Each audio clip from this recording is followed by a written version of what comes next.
Assalamualaikum teman-teman. Saya Nindi Herliani dengan NIM A1C4-19016 akan menjelaskan tentang reaksi terang, di mana terjadi di grana, dan tujuan dari reaksi terang ini adalah untuk menghasilkan ATP, NADPH, dan O2 atau oksigen. Nah, ada dua cara yang terjadi pada reaksi terang, yaitu fotofosforilasi siklik dan fotofosforilasi non-siklik. Di sini saya akan menjelaskan tentang fotofosforilasi siklik terlebih dahulu, di mana biasanya terjadi pada organisme yang hanya memiliki fotosistem satu saja. Nah, yang pertama, energi foton yang berasal dari cahaya matahari akan ditangkap oleh fotosistem 1 atau P700 yang mengakibatkan eksitasi atau pelepasan elektron. Kemudian, elektron ini akan ditangkap oleh akseptor primer yang selanjutnya akan dikembalikan ke fotosistem 1 melalui rantai transport elektron.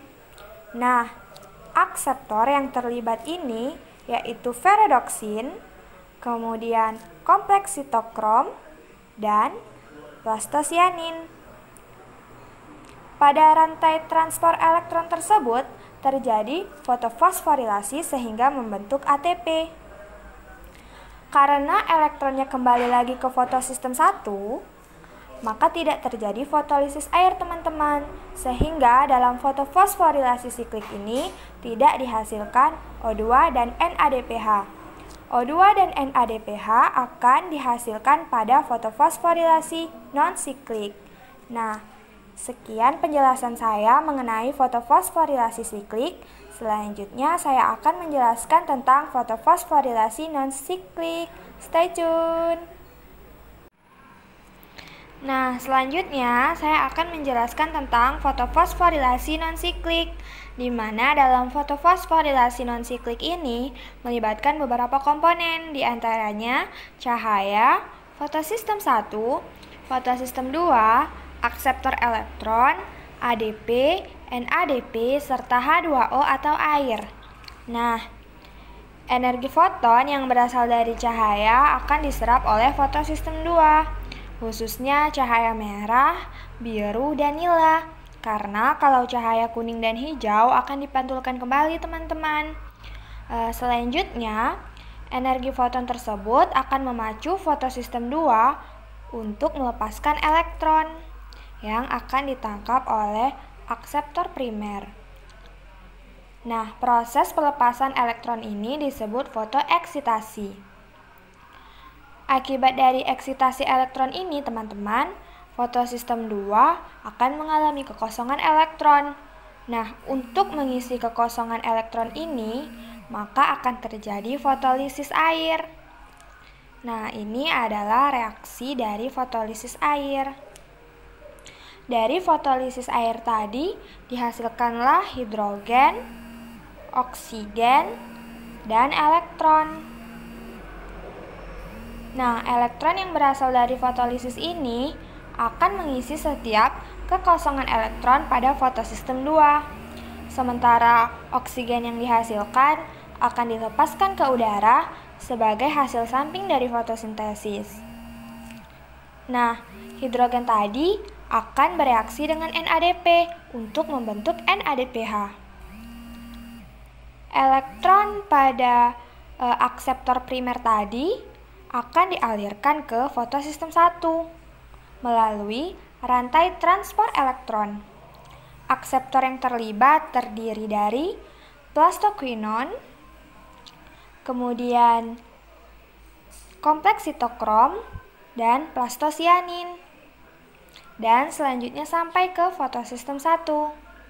Nah, pada saat melewati rantai transport elektron, terjadilah fotofosforilasi terhadap ADP, sehingga menghasilkan molekul ATP.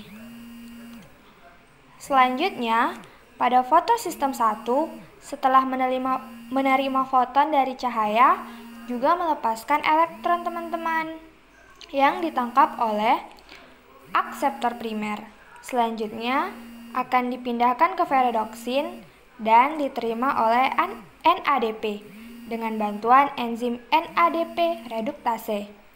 Selanjutnya, terjadilah pembentukan NADPH yang berenergi tinggi karena terjadi penambahan hidrogen yang berasal dari fotolisis air. Nah, kekosongan elektron pada fotosistem 1 akibat dari fotoeksitasi tadi akan diisi lagi oleh elektron yang berasal dari fotosistem 2, seperti yang telah dijelaskan tadi. Nah, jadi secara singkat, hasil dari fotofosforilasi non-siklik adalah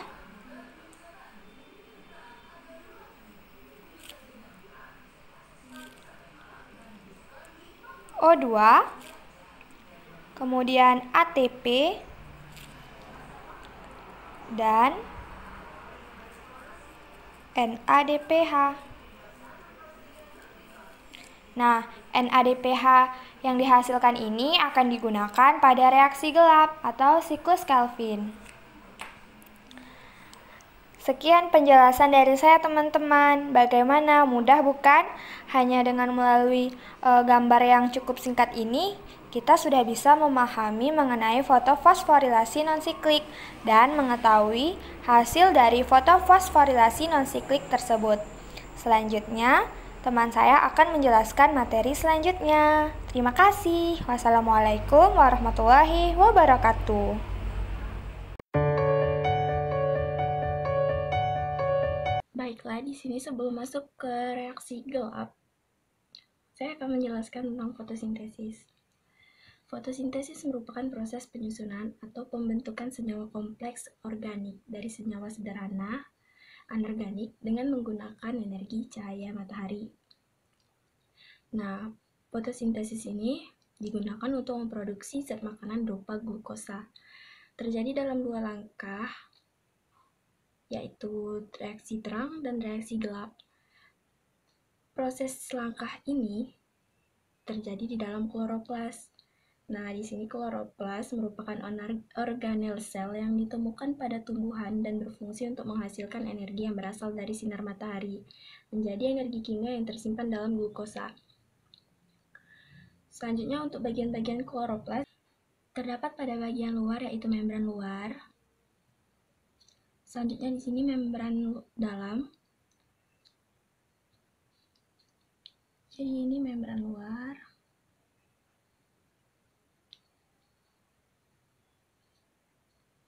Ini membran dalam.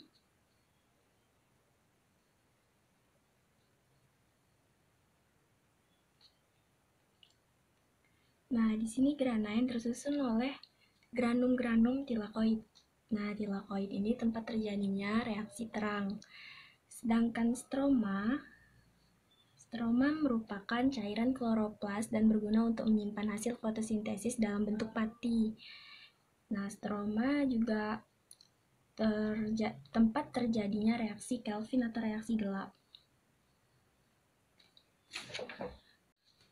Selanjutnya pada reaksi gelap ini, reaksi gelap ditemukan oleh Melvin Kelvin dan Andre Benson sehingga dapat disebut juga dengan siklus Kelvin. Nah, reaksi gelap ini juga lanjutan dari reaksi terang.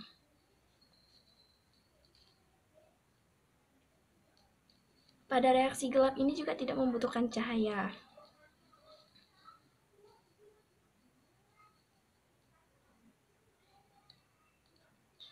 Nah, reaksi gelap terjadi pada bagian kloroplas yang disebut dengan stroma. Stroma tadi adalah cairan kloroplas dan berguna untuk menyimpan hasil dari fotosintesis dalam bentuk pati.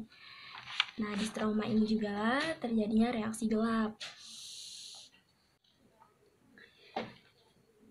Selanjutnya, siklus Kelvin ini terjadi dalam 3 fase. Yang pertama, fase fiksasi atau fase di mana saat ribulosa 1,5 bifosfat mengikat 6 molekul CO2 menjadi 3 asam fosfogliserat. Nah, selanjutnya fase reduksi, yaitu fase di mana senyawa direduksi oleh H+ dari NADPH. Nah, selanjutnya itu fase regenerasi. Fase ini adalah fase di mana pembentukan kembali ribulosa difosfat Akan saya jelaskan bagaimana siklus Kelvin ini terjadi. Yang pertama pada fase fiksasi, yaitu 6 molekul ribulosa difosfat mengikat 6 molekul CO2 dari udara dan membentuk 6 molekul beratom 6C yang tidak stabil. Kemudian dipecah menjadi molekul beratom 3C yang dikenal dengan 3 asam fosfogliserat atau disebut juga dengan PGA. Selanjutnya, 3 asam fosfogliserat ini atau PGA mendapat tambahan 12 gugus fosfat dan membentuk 1,3 bifosfogliserat. Nah, jadi bifosfogliserat ini masuk ke dalam fase reduksi yang mana senyawa ini direduksi oleh H+ dari NADPH menjadi NADP+. Nah, di situ terbentuklah 12 molekul fosfogliserat dehil atau disebut juga dengan PGAL yang beratom 3C.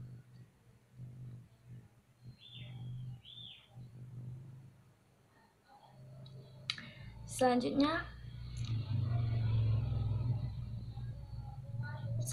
2 molekul dari fosfogliseradehid ini melepaskan diri dan menyatukan diri menjadi molekul glukosa.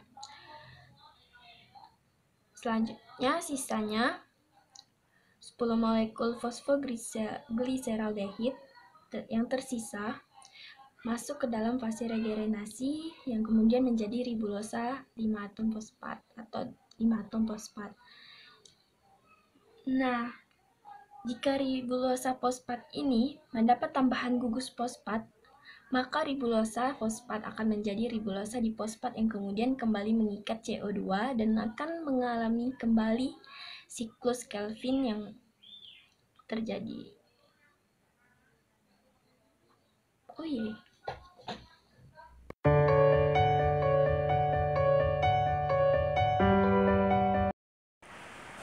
Perkenalkan, saya Tamrin Simamora dengan NIM A1C4-19046.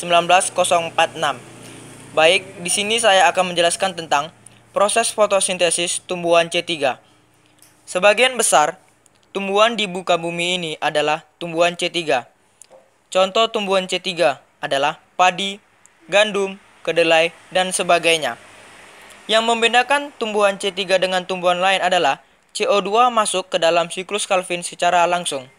Pada proses fotosintesis tumbuhan C3 terdapat 2 tahap. Tahap yang pertama yaitu reaksi terang. Reaksi terang adalah reaksi yang tergantung cahaya matahari, mengubah energi cahaya menjadi energi kimia.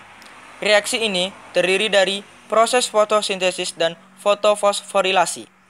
Tahapan yang kedua yaitu siklus Kelvin atau reaksi gelap, yang merupakan tahapan yang membedakan dengan tumbuhan lainnya, di mana pada tahapan ini perakit pula terdiri dari reaksi termokimia dan reaksi fiksasi CO2. Pada proses fotosintesis tumbuhan C3 ada beberapa tahapan. Tahapan siklus Kelvin yang pertama yaitu fiksasi CO2. Tahapan ini terjadi pengikatan CO2 yang dilakukan oleh ribulosa difosfat pada reaksi gelap atau fotosintesis yang di dalam stroma. Pada tahapan yang kedua adalah reduksi. Pada tahap ini, 3 fosfogliserat ditambah dengan gugus fosfat dari ATP sehingga ATP berubah menjadi ADP.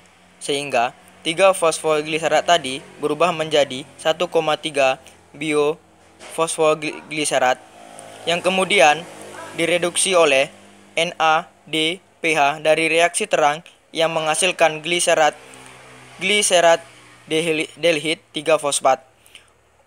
Untuk menjadi glukosa, maka dibutuhkan 2 senyawa gliserat dehid 3 fosfat.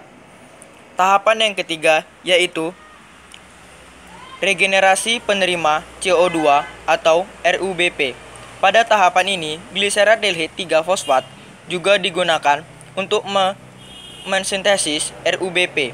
Kembali, untuk membentuk 3 molekul RUBP diperlukan 5 molekul gliserat dehid 3 fosfat yang kemudian difosforilasi dengan 3 molekul ATP menghasilkan 3 molekul RUBP. Sekian materi dari saya.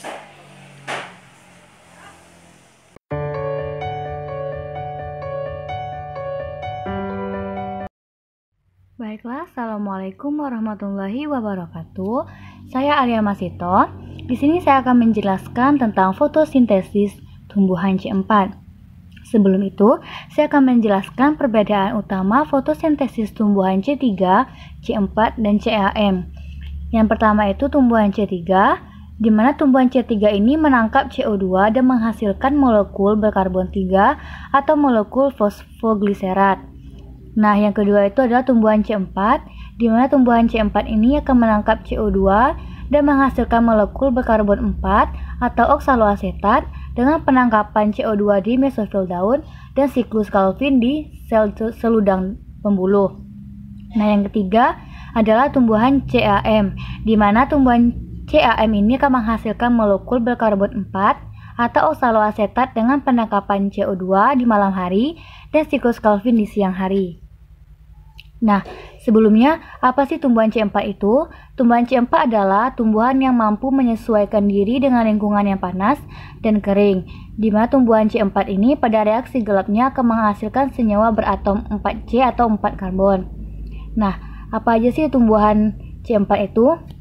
Tumbuhan C4 itu yang pertama itu adalah jagung, seperti yang terlihat pada gambar. Jagung, tebu, dan sorghum. Nah, apa sih membedakan tumbuhan C4 dengan tumbuhan lainnya? Tumbuhan C4 ini memiliki anatomi daun yang berupa anatomi krans, di mana kloroplasnya terletak di dua tempat. Yang pertama di sel mesofil daun, dan yang kedua terletak di seludang pembuluh. Nah, dari dua kloroplas ini maka akan terjadi dua tahap fotosintesis di tempat yang berbeda pada tumbuhan C4. Bagaimana sih proses fotosintesis pada tumbuhan C4? Nah, proses fotosintesis pada tumbuhan C4 ini dimulai dengan CO2 yang mengikat PEP atau fosfoenol piruvat yang dibantu dengan enzim fosfoenol piruvat karboksilase dan akan menghasilkan OAA atau oksaloasetat 4 karbon.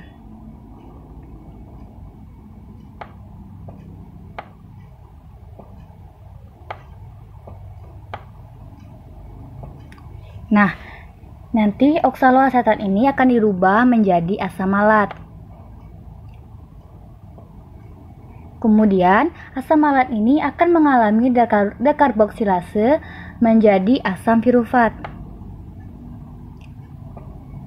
Nah, mengapa terjadi dekarboksilase? Karena pada asam pirufat itu atomnya hanya 3 karbon.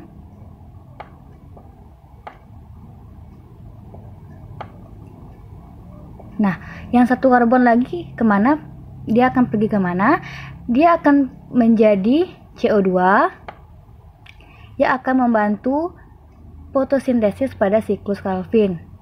Nah, fotosintesis yang terjadi di mesofil daun ini dinamakan dengan siklus Hertzsprung.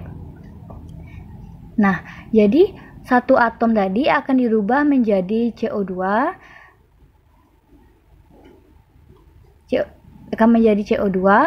dan akan dibantu oleh PGA atau fosfogliseraldehid yang terjadi nanti di siklus Calvin. Nah, yang ujung-ujungnya akan menghasilkan glukosa. Nah, apa sih keistimewaan enzim PEP karboksilase? Keistimewaan enzim PEP karboksilase adalah dia berbeda dengan rubisco yang terdapat pada tumbuhan C3. Jadi, pada fosfoenol piruvat karboksilase di tumbuhan C4 ini, dia tidak bisa mengikat CO2. Jadi, CO2 dan O2 tidak harus berkompetisi untuk memperebutkan enzim fosfoenol piruvat karboksilase. Jadi, untuk tumbuhan C4 ini pada kondisi lingkungan yang CO2-nya rendah pun tidak akan terjadi fotorespirasi. Sekian.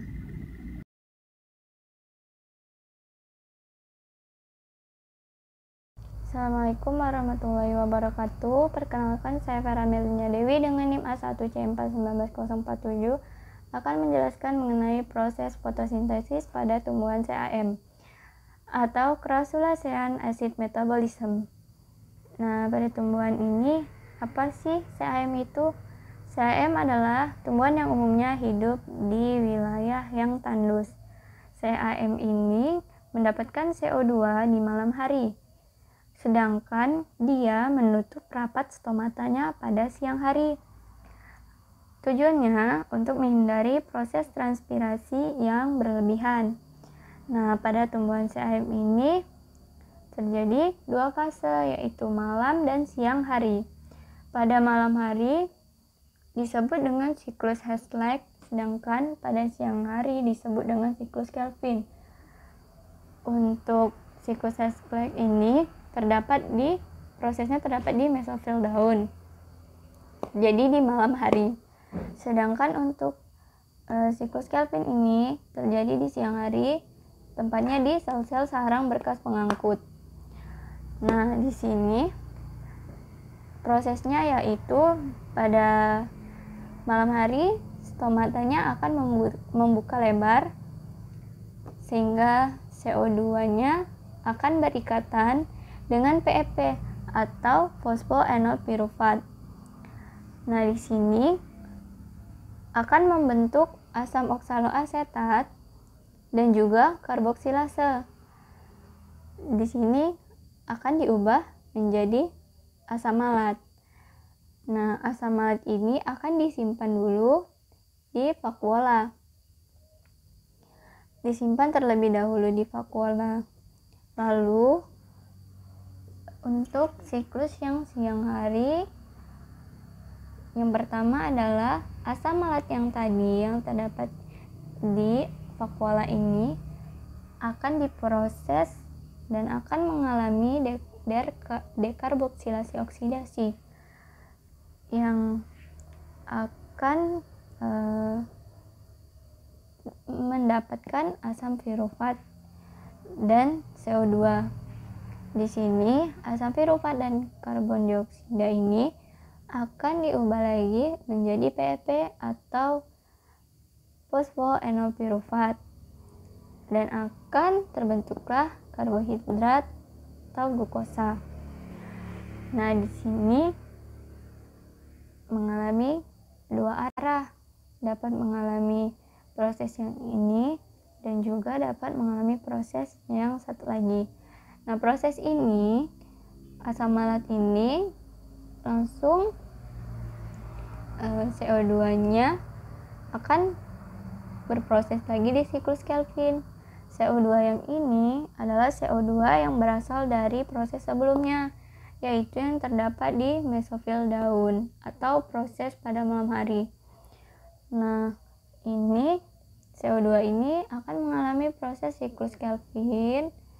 Lalu setelah di siklus Kelvin akan menghasilkan glukosa dan karbohidrat.